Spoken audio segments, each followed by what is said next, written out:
You are listening to Making It, the path to beauty industry greatness with Canvas Me, where we go behind the scenes to explore the human side of beauty professionals, learn how they found balance in their lives, overcame obstacles, and created communities that transcend the ordinary.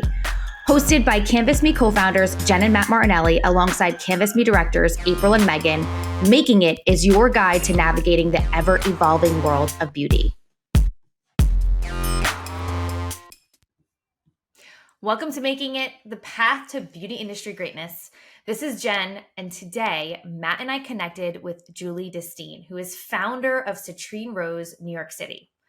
Julie has cultivated an audience of over 78,000 followers on Instagram, and she's been featured in publications like BeautyCon and Cosmopolitan magazine.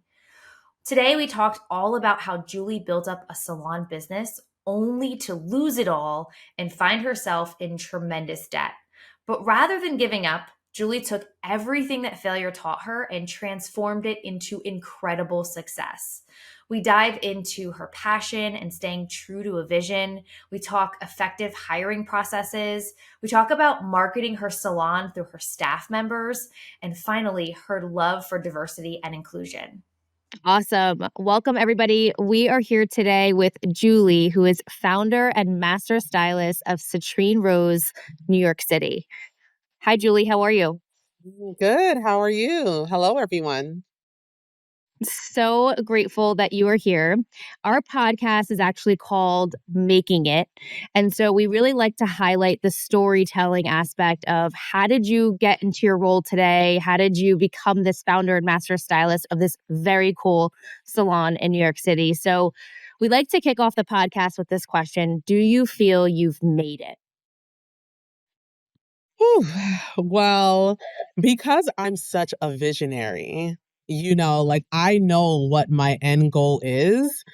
I sometimes feel like I'm constantly looking at that. So, I'm just like, yeah, seemingly to someone else, I would have made it. But the overarching grander vision, I'm just like, yeah, like that feels like I've made it. But I will say that I have learned to just be like, you know what? Being where you are right now, there's not that many people around you that could have accomplished that. So embrace that.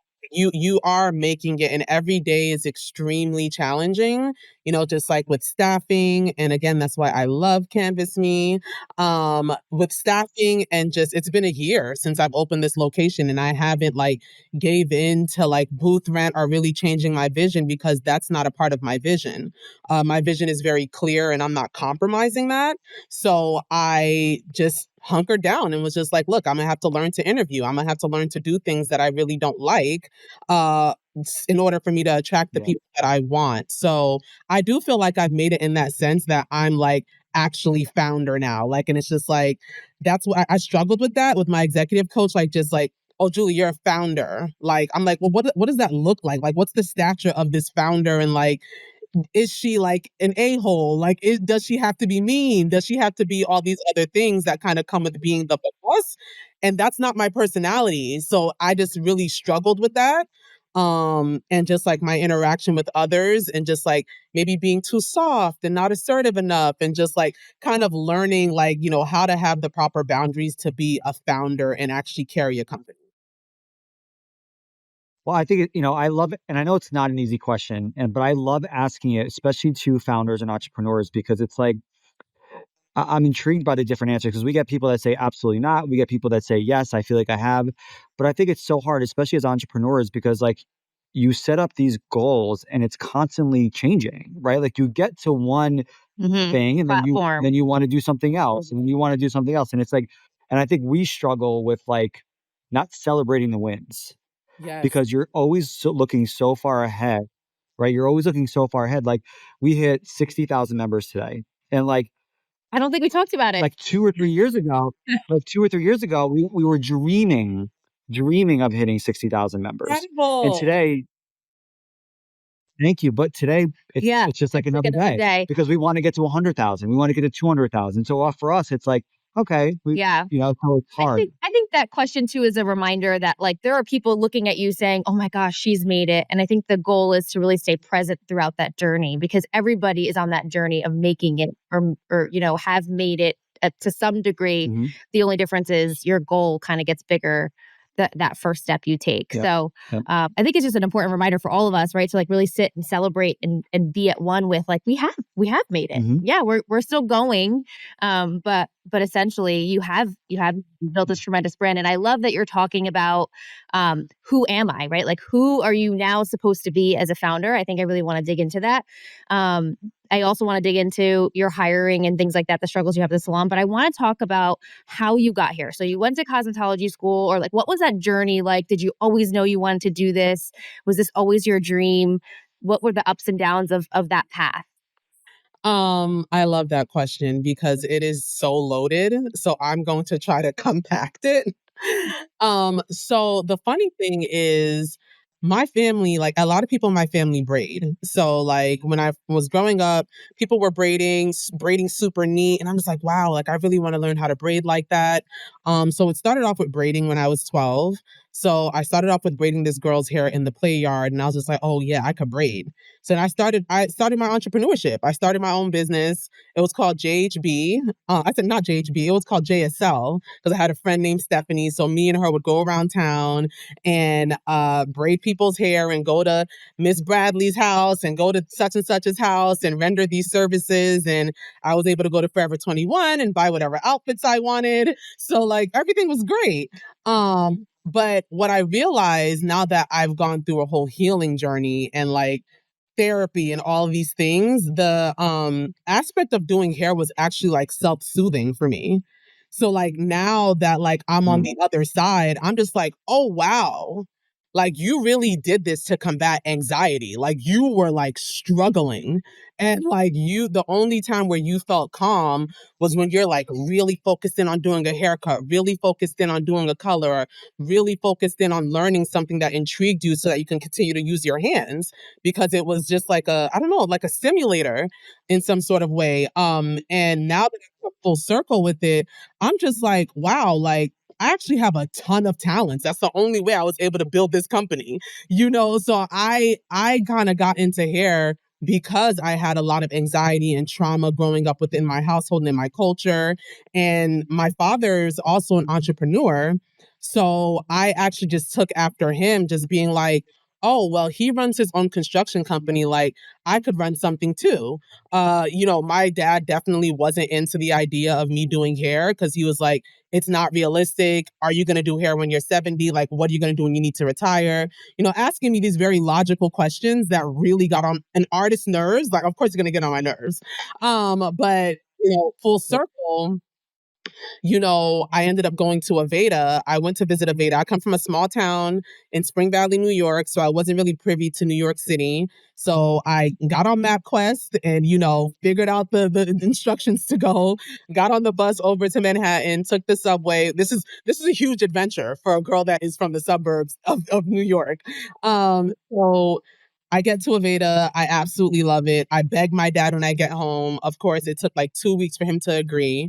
And then he like co-signed a loan for me to go to Aveda. And then I promised him I was going to pay him back. And I did that. And I went to the school and I absolutely loved it. Like I enthralled myself in it. It really helped me keep myself balanced from all of the stuff that I was dealing with behind the scenes that I didn't go to therapy for.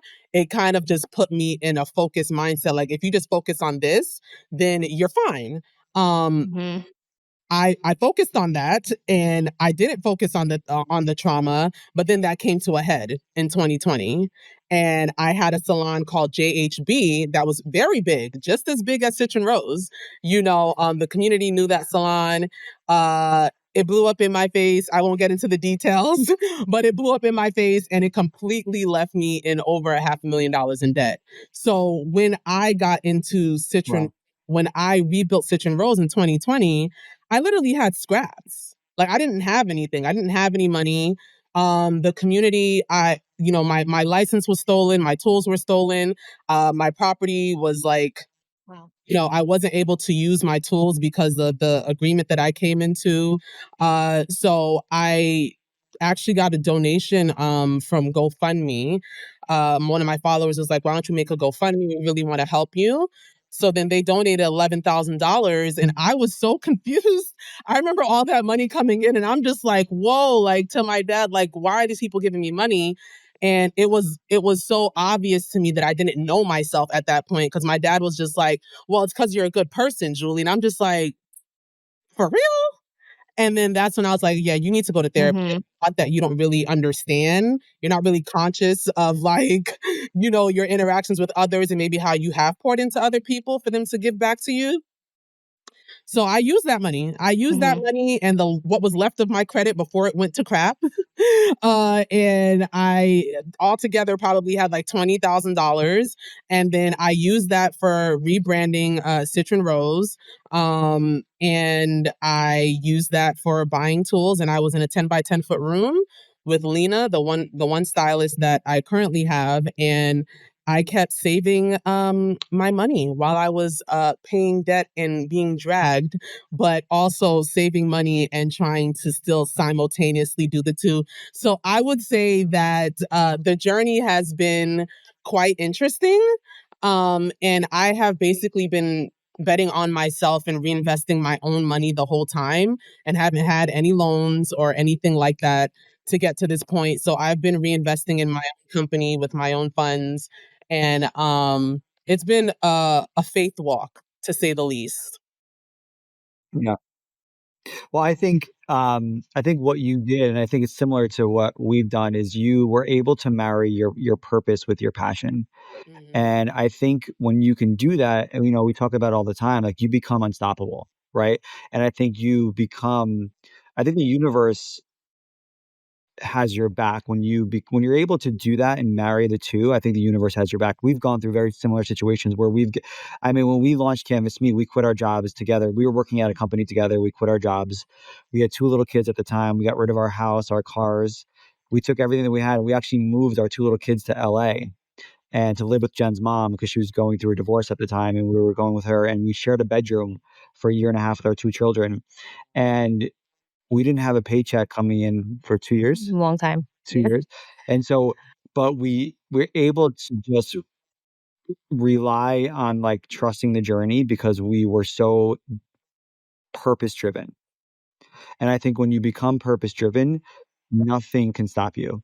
And I think, there were times too where like we were like struggling, like, what do we do? Like, how do we get to the next step? How do we get to the next chapter? And like a brand would call us and be like, we want to partner with you, like out of nowhere, and like give us money. And we're like, what? Like, it's like crazy. And it's very similar to your thing, right? It's like, and we're talking 2019. And it's just because I think people want to get behind people that are doing really good things That are purposeful. and that are purpose driven. And I think we've never even thought about it that way. But when you can build a community around your passion and your purpose, people want to support you. And I think that's why we encourage people to take a risk and to, follow your goals and your dreams because yes, it could be the scariest thing in the world. But once you get beyond that fear, people notice and people value that. And so it's pretty interesting. Yeah. I mean, I just want to say congratulations on overcoming a point of failure, right? And not allowing it to define you. And I find that like, we look at all these entrepreneurs and we're like, oh, it's like the path is linear. They did this, they did that. And then like the next stepping stone was even higher than the last one. And we don't realize that successful entrepreneurs are successful entrepreneurs because they failed and because that failure didn't define them and allow them to stop. So when all of that was happening, and I'm sure that it was pretty crazy time in your life, did you always believe in yourself? Did you always believe like, I'm going to do this again? I'm going to keep going? Like, what gave you the courage to overcome? Like, what if this happens again? Like, how do I overcome this next phase of my entrepreneurship journey? Yeah. I would say that the vision was very clear in my mind since I was like 16. So the vision actually happened at 16, where I was just like, oh my gosh, I'm going to own a salon in like the lights of New York City. And like, I'm going to do these big, wild things. So it was so etched into my mind that like my family and friends actually would like, well, you know how Julie is. Like that was like the thing, like almost like I was crazy, like, this mad person that just had this vision in her head that she wouldn't shut up about. Um, and I decided that even in my mess, what else could you lose? You've already lost so much at this point. It's just like, like really, I asked myself practical questions like, is someone coming to arrest you? I said no. Is someone going, like, are you going to get like deported out of this country because you owe somebody money? No. Like, okay, so if these things aren't going to happen to you, so what is actually stopping you from mustering up the courage to just say, I'll get to that. Like, I'll get to those things. Like, they will get taken care of. They're not going to come stop my whole entire life because I owe somebody money, So like, that's how I kind of had to frame my mindset to get over like, wow, like I've never had this much debt in my life. To actually saying, well, I have all these tools and lessons that I've learned, you know, throughout this whole Mhm. process. I think that there's a mess in the message, right? In all of the mess, there's a message, and there's so much gold, and I called it like liquid gold. Like before it got like really bad, I was actually laughing. I was like, wow, I got so much information to do what I need to do for the next company. This is crazy. Like, I'm totally going to ace this. But then, of course, like the emotional things kind of come in, and you still have to go through all those things. But I think that what people miss in their failure is how much they could learn from it. Like, what are the lessons that we're taking from this? And how can we refine this and kind of not like bulletproof it, but kind of create this cushion for yourself so that maybe you can streamline who is allowed to come into your company, and like you can kind of safeguard it from the things that happened in the past. Otherwise, like if that stuff didn't happen to me, I wouldn't know how to protect this company. Like I would have still been thinking that everyone is all for me, and maybe not everyone is. And, some people just think very differently. And I want to align with the people that think the way that I do. And those people don't mind the boundaries that I have with my company, you know? Yep. Yep. Absolutely. I love that. And you mentioned that you had an executive mentor. Mhm. So when did you discover we love mentorship. We're all about mentorship. We want to empower students to have mentors while they're in school. Like, it's so important. A mentor changed Matt in my life from playing really small, believing our limiting beliefs, to completely breaking the mold and doing something really scary, but that really was fulfilling and is panning out, right? And so I know you're saying you have a mentor. When did you decide you needed a mentor? How are you I know, like, in terms of investment, right? A lot of people are like, oh, I don't have the money for it, or I don't have the whatever. What is your perspective on mentorship? So my perspective is that it's literally priceless.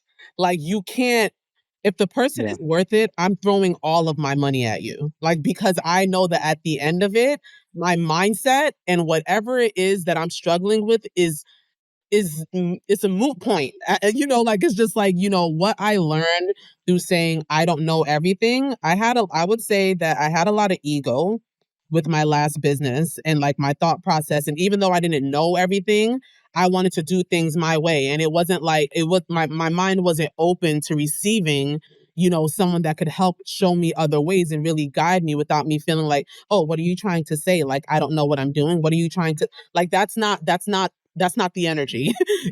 So losing everything actually, it broke my ego. Like, I have a healthy enough ego for me to protect myself at this point, but like my ego is not so big to the point that it gets so much in the room that I'm not able to absorb and learn from the people around me. And I'm so thankful for that, because it has opened up so many doors. So when my executive coach actually was a client of mine, and I was telling her, like, the things that I was like struggling with. And then, she was just like, well, maybe I could help you, whatever. So then we started working one-on-ones, and she started showing me SWOT analysis and all these mind maps and all these different things to kind of help me figure out how you have so much in your head.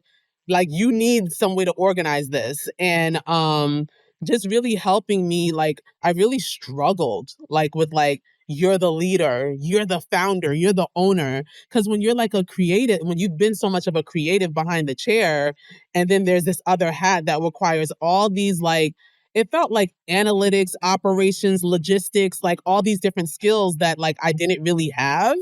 I was just like, this is crazy. Like, I'm going to interview people like I'm their friend. Like, I don't know how to do all that other stuff, you know? So I would say that, you know, hiring the executive coach, hiring a CPA, hiring a therapist, hiring a lawyer, like I had to invest so many things. And that's what maybe entrepreneurs don't really say up front. Like, I have a personal trainer. I have like I need all of these things in order for me to be good for my team. Like, this is what I need poured into my cup in order for me to make sense of what's in front of me, you know? And you can't do that without having someone guide you through that maze. It feels like a maze a lot of the times. All the different aspects just feel like mazes. It's so true. I was actually reading a book, 100x, not 2x or something. I can't remember what it was called. But what they say is find the who, not the how. Like the who will help you get to where you need to be 100x faster than you trying to figure out the how. And I think that it's so important because as entrepreneurs, like I try to do everything myself. Like, oh, I'll figure it out, right? Because we're figure it out kind of people. And it's like, oh, I'll figure out the email thing. I'll figure out this. But when you find the who, not the how, you get to scale a lot faster. You know, like being, you know, smart about it, right? Not just spending money hiring million people, but it's so true. I mean, Jen, you hit the nail right on the head because literally, like, I met Ashley and Allison, and my whole entire world opened up by just being open. And I remember I needed my associate program, and Allison came over to drop off some stuff. And I said, girl, I need help. I said, I need help. Like, I can't do all of this. Like, this is crazy. I need help. And like for me actually asking, like just like letting that guard down of like, oh, I can do it myself. I could figure it out. I can't figure it out. I can't figure it out. I'm only human. I need a break. I have a family. I have other goals. You know, like I have all these other things that I want to factor into my life. And I can't figure it out. Like, I'd rather connect with people that we have a common goal and like hopefully we can help each other in some sort of way. And honestly, like from the moment that that they've come into my life and introduced like Redken, and then they introduced like Summit Salons, and they introduced like, you know, Forest. So, like, I have a new booking software that's like a lot more comprehensive. Like, a lot of this stuff just makes my company look so much more elevated that I'm just like, yeah, like I would have still been on Style Seat or like, you know, not to like, you know, bad talk anything, but I'm just saying like the robust kind of system that you need to take on that many team members, like I didn't know where to look, you know, so like having their guidance and just saying like I need help and being open to what they put in front of me. And then when they put Canvas Me, I was like, oh yeah. Yeah, like you know, like I love the whole thing that's happening with Canvas Me because like I'm so fickle about customer service and like professionalism. And a lot of that has been lost, like through the egos of stylists just being like, I'm that stylist. And I just hear so much bad, you know, kind of interactions from clients that they've had with other people. And I'm just like, I want something that just shows me at least the outer layer of who someone is and like how much could you actually put on, because I'm extremely intuitive. I'm very sensitive. So like you know, I could look at something and just say, you know, okay, I liked her vibe. I felt that. Like I wanna dig into that a little more. And Canvas Me being everything that it is, and we're in an aesthetic kind of, you know, industry, you know, it just helps me kind of see exactly, you know, what this personality might be like, you know, and I was just so excited. I was like, dang, you guys just have so much more to give. And, you know, finding the help just really helps me feel like my company is just surrounded by incredible people, honestly. Yeah, I mean, and to your point earlier, especially because you're by yourself, right? So I think having that support is so critical at any stage of your business growth. So it's pretty. Yeah, no, I think that's so important. So talking about hiring, and I love that you said like, I just want to interview somebody and have a conversation with them. And we feel like it's so important. Like the human element of interviewing somebody is so important. You know, I feel like a lot of times, even in my younger career life, I would walk into an interview and I have an armor on. I'm trying to be who you think I need to be to get the job, right? Which is not a good place to be. And so we try to really coach people. Part of our Canvas Bee community is like, just be you, like holistically you, and show up. And if that's not the right fit, well, then great. You saved yourself years of being in a wrong cultural fit, or months, or however long, right? Or just doubting yourself because you're not flourishing in your environment because you're not the right fit, right? Like that garden is not enough for you to flourish. And so talk to me a little bit about, and I love that you're on Canvas Me. I mean, you picked up Canvas Me, you created your video, and I was like, Julie is the bomb. Like, I want to go work for her because your video screamed your personality, fun, light, like, let's learn together. Let's do this. I'm on this awesome platform. You need to get on this awesome platform and apply. And I think you just so get it. So talk to me a little bit about your hiring process. Yes, we have Canvas Me. We're applying through Canvas Me. So if anybody listening out there is looking for a new opportunity, New York City, it's a pretty cool salon. You can apply right with your Canvas Me portfolio. But what does that process look like for you? You can look at their videos on the portfolio, but then, what's that next step? Like, some people meet at a cafe, or, like, what's that next process for you in your hiring So flow? the next process for me, because I juggle so much, is a virtual interview. So I have my assistant reach out and I do a virtual interview. And then I will likely set up like a demo and like meeting in person. So like a short kind of interview before the demo, and then just kind of seeing you in your element. And then I kind of assess exactly like where they are in the service that are our top selling services. So silk press is definitely a top seller. But if you've looked at my website, I want to create the most diverse salon.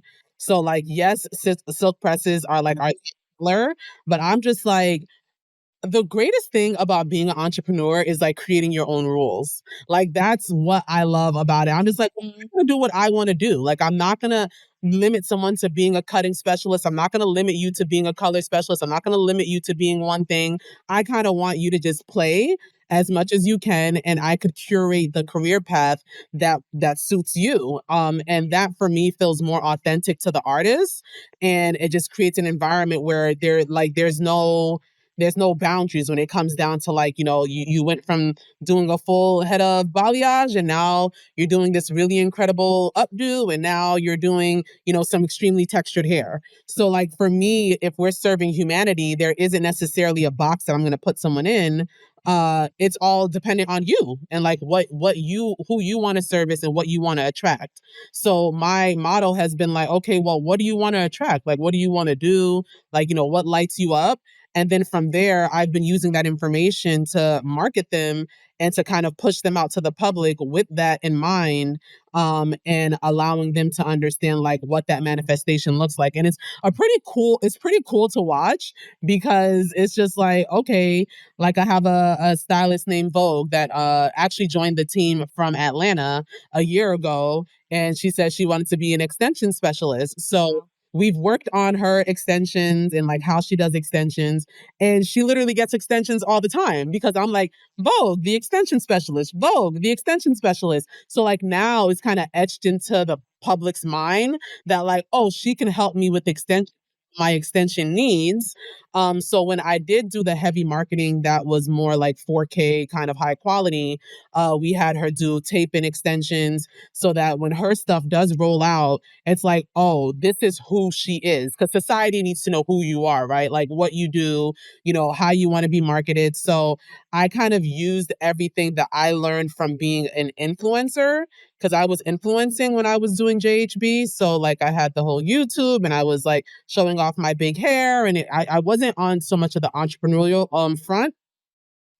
And I saw what that attracted. So every time people saw my hair, they wanted my hairstyle. And I was just like, that's crazy. Like if I keep posting this, like everyone is only going to book this. I was like, oh, so I could just market what I want. And like, that's exactly what I'm going to get. So like having that kind of mindset kind of made me, in a sense, what feels like a sharpshooter. Like, okay, like this is what I'm gonna market. This is what I know that we're gonna pull in from you. And this is how we're going to manifest everything that you want. So like when I see a person, back to hiring, and I see what they have to offer, my mind is firing off in 10 million directions on how I could how I could tie you into the company, and like what does that look like when I'm marketing you and helping you build your notoriety and your popularity within my community. It's so That's smart. pretty awesome. Yeah, I think as a stylist that's coming into a new environment, to know that you're going to sit them down and be like, listen, what lights you up? What fuels your passion? What makes you get up every single morning, right? And they're going to tell you that, and then you're like, all right, I'm going to now market you so you can manifest all of those things, and you can be the happiest person you can be, right? Because again, it all kind of comes together, and I think not enough salon owners are doing that, right? Like I think, and I get it. There's so much happening. There's so much busyness, and there's so much things that they're doing. I get it, but to truly build a culture around your staff that is so positive and fulfilling, you need to identify what's going to make them the happiest person, right? And I think that kind of falls to the wayside because number one, I think the salon owners assume they know, these stylists know, and I don't know that they really know. Like I don't know that they really think about what is going to make me the happiest, right? So I think by you just asking those questions, but I would love to identify too, because you're a marketer, I see in everything that you do. What are some of the things you're doing to, like, if I'm a salon owner, what are you doing to market these artists?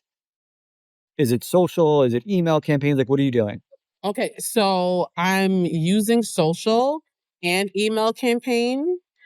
So with Forest, there's a lot of different templates. So like I just hired someone named Laura, and she's going to be doing all of our like updos. What I want for her is for her to be our updo specialist and for us to be able to tap into weddings and her taking the lead in anything that would have to do with like fashion week. So like my whole thing is like I'll think like further ahead in that sense. I might not tell them that I'm thinking that far ahead, right? But I'm just like there's a substantial amount of resources and money and like a lifestyle that's right there for you. Like if you want to really hone into this role and learn as much as you can and send you to all these classes to make sure that you're in the know about everything, there's so much more for you to gain from being this lead person for my company.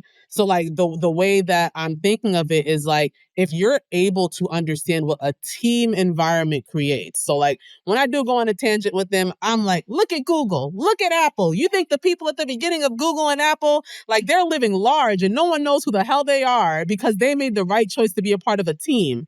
So like so like what I try to convey to them, Oh. the team aspect is the in my belief, in my spiritual belief, is the future of humanity. It isn't individual and it isn't in a suite. That is just my opinion because I've burnt out in a suite, and I just there was no way out. It was a hamster wheel and it was cute in the beginning and then it got so uncute, and what I realize is that really working together is really what is going to allow us to have the benefits, to have the security, to have the health insurance, to have all of the things that like I just can't get as an individual without burning out. So when I get them in this mindset, I'm able to they're a lot easier to work with if you understand that like I have no horse in this game. I'm really not doing this for money. Like I know the money's coming in the end.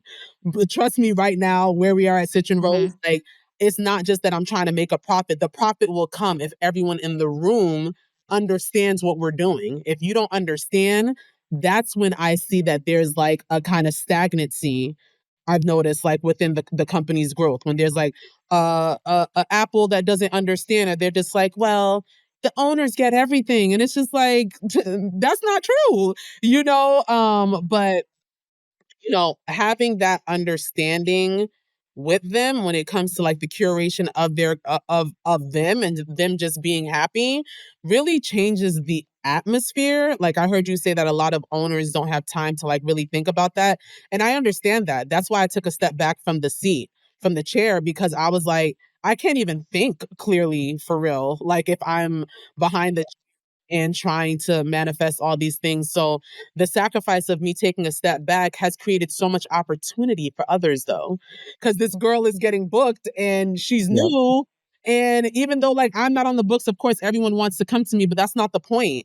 The point is that you're gonna go to someone that I've entrusted and you trust that through my marketing and through my brand and how much I care about the opinion of the public, that I'm not going to put someone behind the chair that's not going to do you well. So I at least know that the community trusts me in that sense. And that's what trumps any likes or any amount of shares that I could get on social media. I'm just like, please, my real books, like, my real books is really showing me how the community feels, how the public feels about the company, and how the word is spreading. So, yeah. So I think, sorry, go ahead. I want to ask, Yeah. this is really good, but I think so many things I want to dive into. so many salon owners are asking, like, what do stylists want in the culture? What do they want? What benefits do they want? What can we do to keep these employees happy? And I know every stylist is different and they want different things, right? So I get there's a lot of variables here, but if you, where you are with your salon and the team that you're building, what do you think are the top 2 or 3 things that they look at as the biggest value to come work at your salon? A lot of them say that they want a team environment, like a friendly, like the ones that like have stuck have said that I think it's important for an artist to feel, because like we're artistic, right? So like to feel like they're at ease to perform at their best. So I think that like just having that environment that isn't like stringent or just like people that are like competitive in an unhealthy way, it really does change the way that they show up, right? Because then you could show like the way that people show up at my salon. I'm like, hey, we're having a good time here. Like there's no worries. Like, Bob Marley, no worries. There is no worries. I mean, you guys, I can't wait to have you over for you to feel the vibe, but there is no worries. Okay, there's no negativity.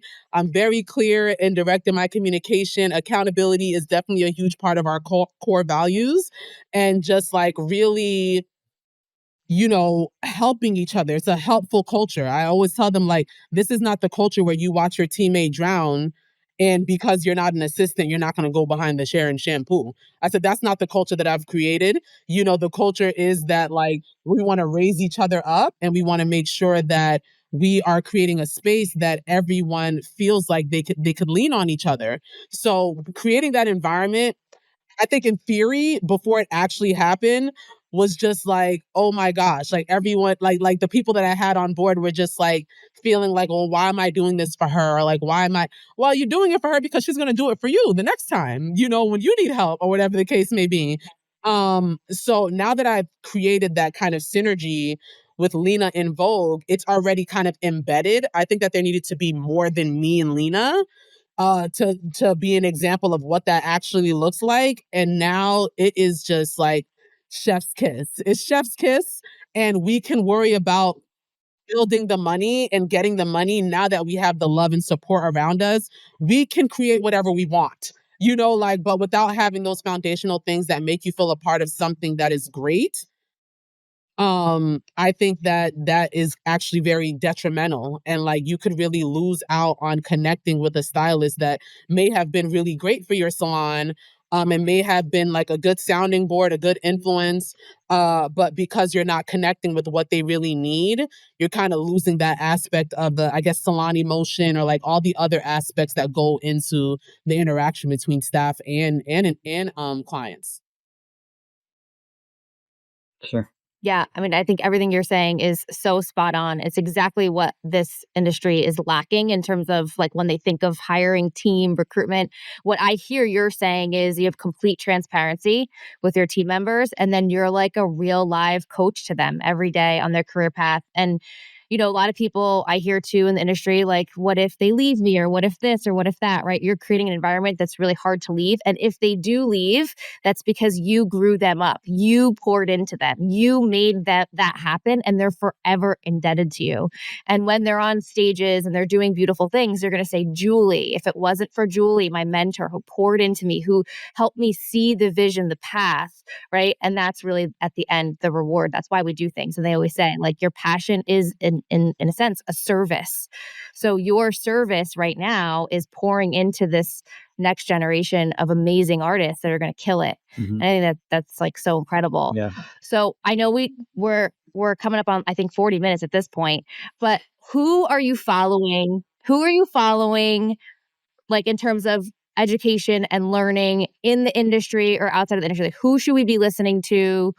What's like really killing it right now? So honestly, I've just been following Redken.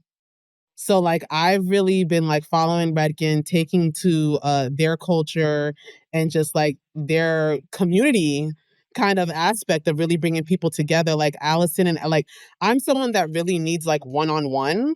So like I consider you and Matt like my one-on-one. Like this is like how I'm actually this is my follow. Like I'm following you by communicating with you and by having these real tangible like conversations that I can take with me.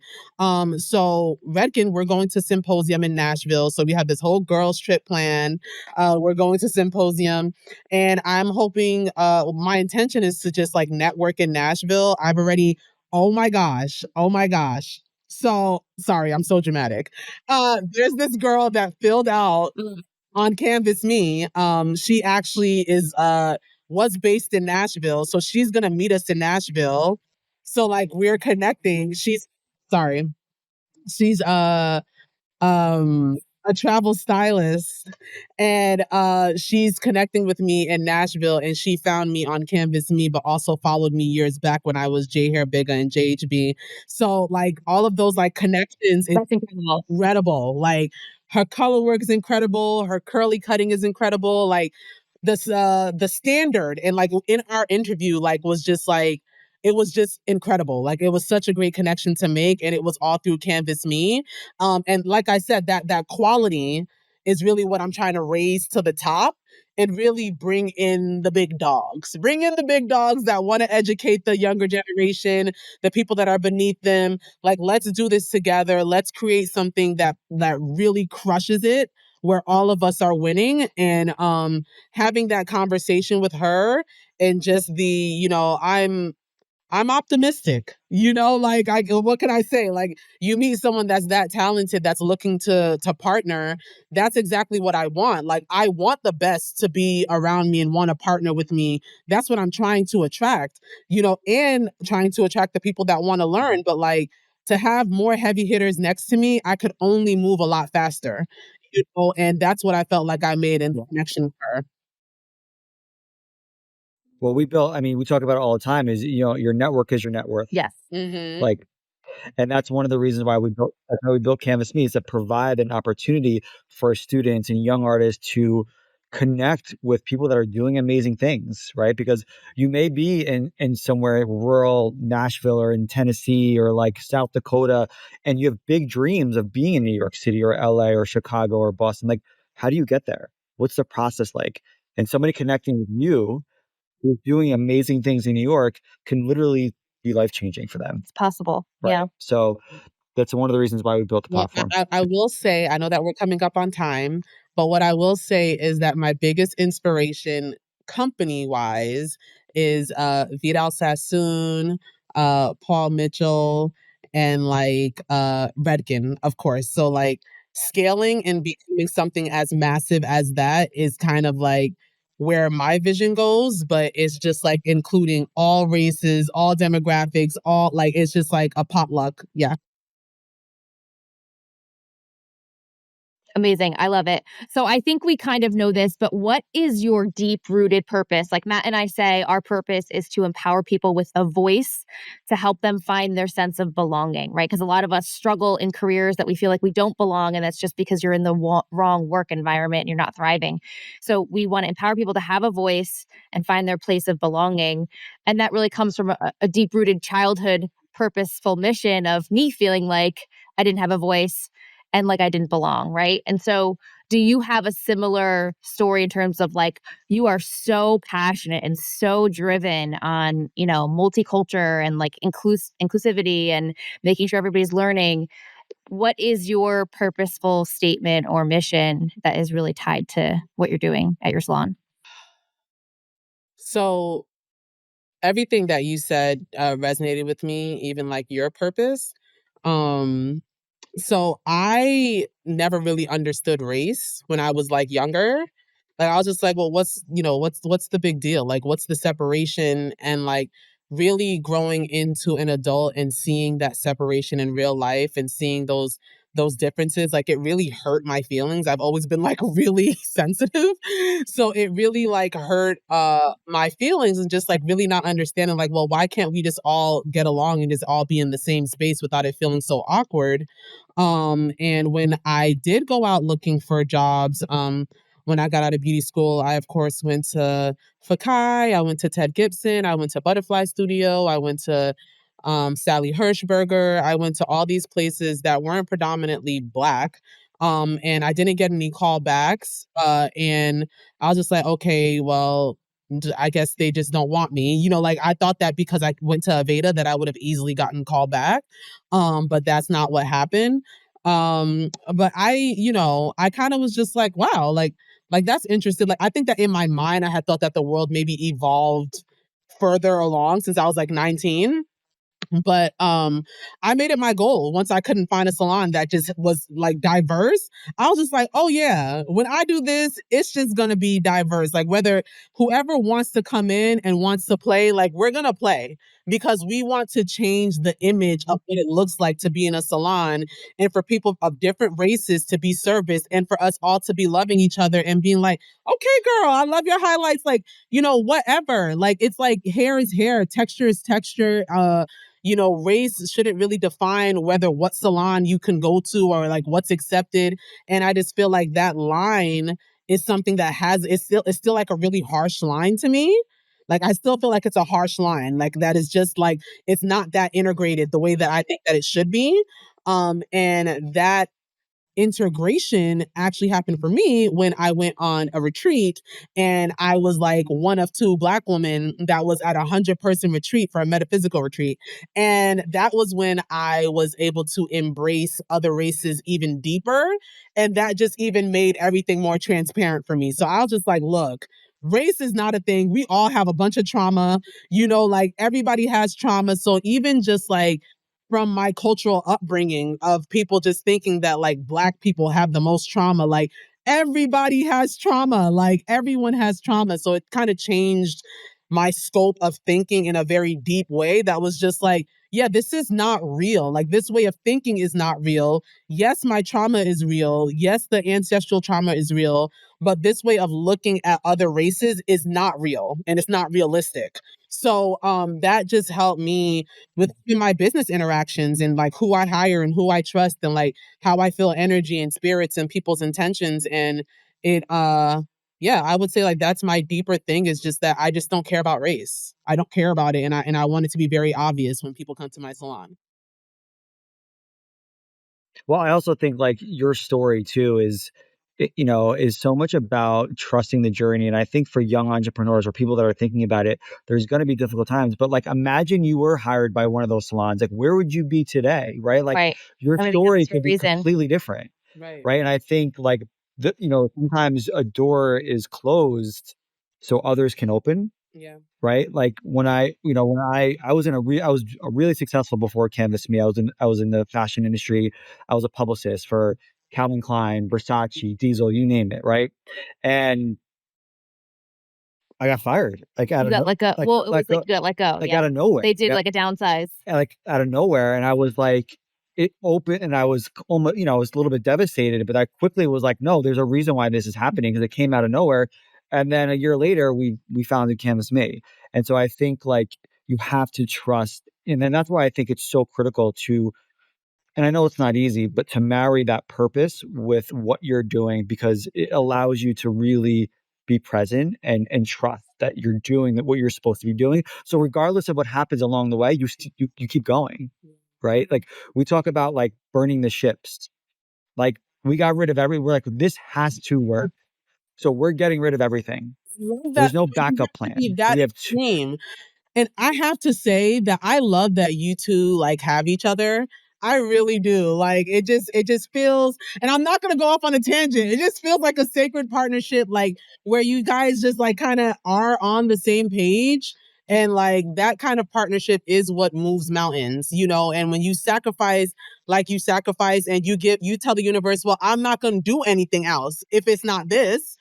And then, that I feel like when you're that like strong on it, that's when like things really start to move, like, okay, like you are this person. This is what you mean to bring to society. And like, I absolutely, I adore it.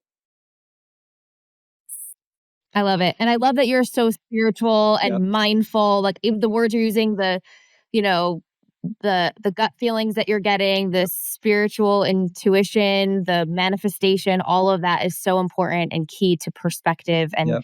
staying the path on this journey that can be difficult. Yeah, listen, if you're listening and you're in New York City and you're looking for, like, I can't imagine a better person to work for. I mean, you should have a line out of your door right Yeah, now. I think you're doing Yeah, so much. they'll be coming. They'll be coming, and then I won't know what to do. You know. Yes. That's a good I mean, a problem. different problem to handle. But I think you're doing so much right, and you should be really, really proud. And I think you've overcome so much. But I mean, I can't imagine where you're going to be a year, 2 years, 3 years from now. I can't Well, wait we can catch up with her I on can't the wait to podcast see like and find where this journey. Like, last question is, where do you think? Where do you envision this journey taking you? So like I said, I'm extremely enthusiastic and optimistic. I don't think that I think this journey is taking me to really making a huge shift in the culture, like in a very major way, where people can't really turn away from what I'm doing. They have to kind of push themselves to understand why this way is better for our industry and like why this way is healthier for a balanced lifestyle. You know, I never had balance. Like I never had balance, being a stylist, independent. So like I kind of feel like my investment in my team is only going to help us have the foundation to really get the bigger bucks, because they'll have the foundation of healthcare. They'll have the foundation of like, okay, something happens to me, I have this. I think that really investing in your team is where it begins. And that way you can then take off with all the other ideas. But like, you can't take off with all these other ideas with people that feel unstable and feel like they're not getting enough and feel like how? Like this isn't gonna go anywhere. So like let's take care of you on a ground level and then let's elevate together. And that has been working. And I would say that intuitively and spiritually, it's definitely been a guided path that has felt very lonely, but guided, and I'm super duper thankful. And I'm living my dreams, to be honest. I love it. That's awesome. Well, we're so incredibly excited that you are part of our network, Julie. And I can't wait to make it over to your salon and check it out and be part of the amazing energy that I know we're going to experience when we're there. So let's chat soon and blow your hair out. 100% because I am always wearing a hat. So I have no cognitive ability. I feel like my fashion and my hair has gone out the window. Everything business focused. So I definitely need it for sure. Well, thank you guys for being. Thank you, Julie, so much. We'll talk soon. All righty. Thank you. Likewise. Bye, Julie. Thank you for joining us on this episode of Making It, the path to beauty industry greatness with Canvas Me. Our mission is to give you a voice, help you find your place of belonging, and empower you to thrive in this beautiful industry. We hope you found inspiration and valuable insights that will fuel your own journey in your career. Head over to canvasme.com and unlock the next chapter of your beauty journey.